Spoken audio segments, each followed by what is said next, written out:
Hey guys, welcome to the shop. On today's video, I wanted to cover basically why I do not like void stocks. I don't recommend them to customers.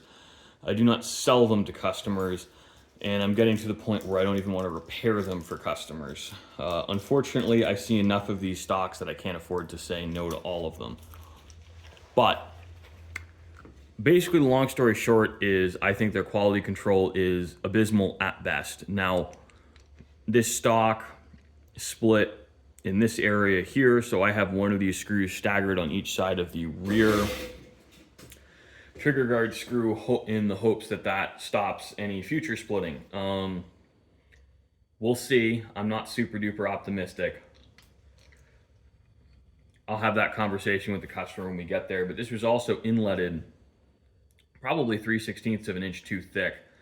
Now, I don't know if that's because this customer wanted to use this aluminum trigger guard and it's different dimensions than the plastic one. That's possible, but I don't know what the hell's going on. Now, I'm not a big fan of these Savages to begin with. I really don't like putting them in a void stock. I really just I hate them. I find the grips are really uncomfortable. I think they're super ugly. Unfortunately, the customer is always right in matters of taste. And this guy likes the stocks, but, you know, who am I to judge? I like some ugly garbage too. And I'm not going to sit here on my high horse and tell you that everything I like is gospel, but I also don't like any company that apparently told him to kick rocks as soon as he had problems fitting it. And I certainly don't like a company where I not only had to repair here, but basically it's all the same glue layer delaminating all the way through the gun.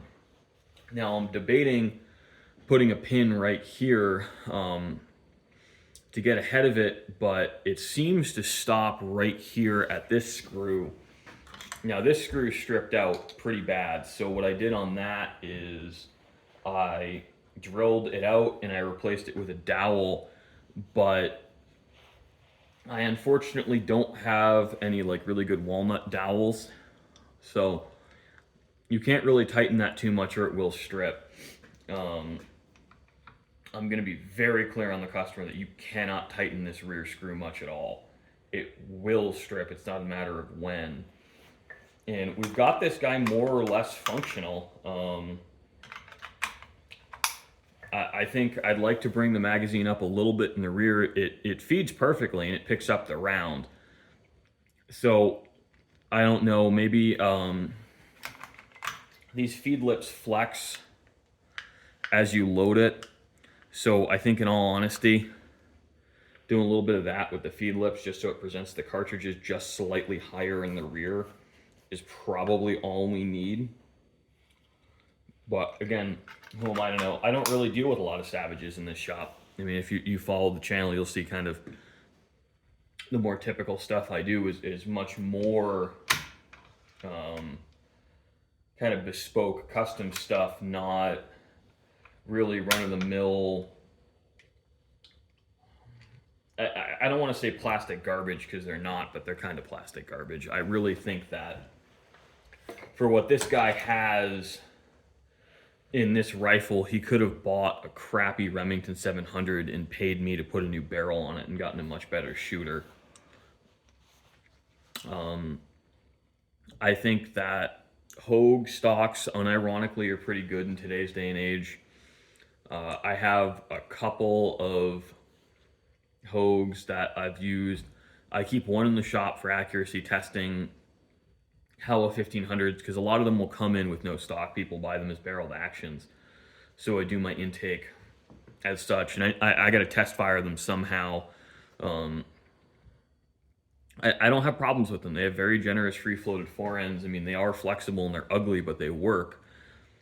I would buy one of those long before I bought one of these because the delamination issues aside, the rest of the quality control is embarrassing and shameful. Now, this is a follow-up to my other one talking about how I had problems with this, and this is the stock repaired. It's hard to tell customers they bought a piece of shit and do it in a way where it doesn't piss them off, but I do not think at the price point Boyd's is trying to compete at, they are a good choice at all. there's a lot of aluminum chassis manufacturers that are getting very close in price, and they have their own set of issues, but you don't have to worry about things delaminating. What you deal with on those is fit and finish issues. Now, excuse me, this has hardcore functional issues.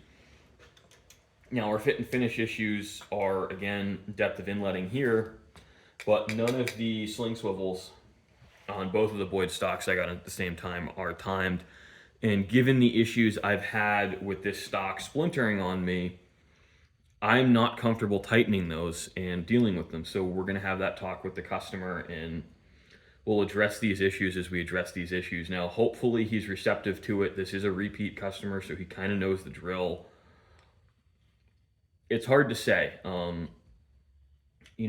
Things like this, you have to be handled delicately. Now, this is an aside, but I get a lot of Remington 742s and 7400s, in my shop because I don't tell the customers they're pieces of shit.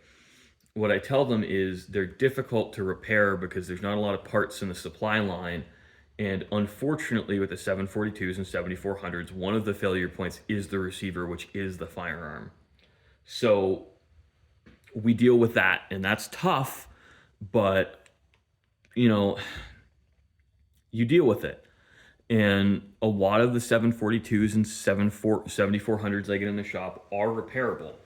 Now, when it becomes a receiver issue, there's nothing I can do about that. And the customer is going to find that out pretty quickly. I mean, and if that's the case, I usually don't charge them unless they're a complete asshole, and then I just charge them my labor minimum regardless of time invested.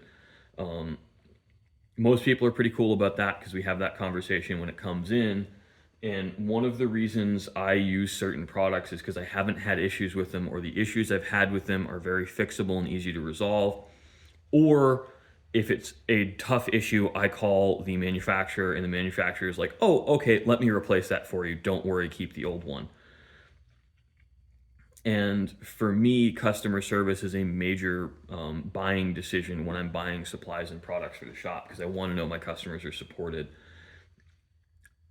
This is a pretty typical experience for me with a Boyd stock. Now, their solid wood stocks are even worse. Their grain alignment is miserable. I see a lot of them snap at the wrists. They're just not a product I recommend. Now, if you want a budget entry-level stock, I have the capacity to do that. I don't really like to do budget stocks because really there's just not as much savings on them as you think versus going to a really nice stock, because people have high expectations for fit and finish. And the difference between a really crappy pre-inlet stock blank and a very good one is about $400. And when we're looking at a full-on finish, checkering, etc., you're saving $400 on a $2,000 or a $4,000 job. It's not really worth it. Now, again, like if I skip checkering and I change kind of finish options, we can really get that cost down significantly. And we're looking at more like a $600 or an $800 stock if we use one of the very plain stock blanks. But again, what's the point? You get a gun that looks a little better than factory, but not much. And I'm not going to take the time to fit it to you. I'll, cut a length of pull and that's it. We're not going to start playing with cheek pieces and how your hand fits on the stock. It's just, I don't like it. I don't like them.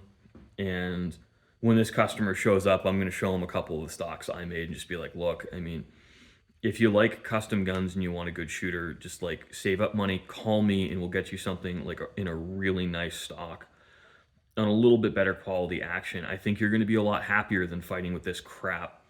And you're going to also have something that's really more or less fitted to you. It's not just length of pull.